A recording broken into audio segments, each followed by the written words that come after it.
الستيج فرايت أو الرهبة قدام المسرح أو الرهبة من الجمهور. نتخلص منها ازاي؟ أول حاجة the power of silence، قوة الصمت. لو أنا مش عارف أقول حاجة قدام الكاميرا أو على الستيج، خد وقفة صمت ثانية أو ثانيتين، هتلاقي إن المعلومات بدأت تتدفق.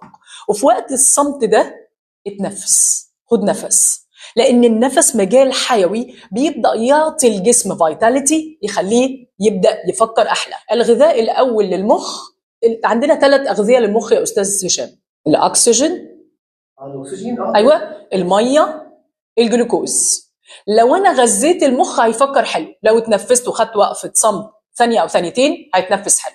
طب وقفة الصمت دي أنا في بعض الناس بتخاف تاخدها.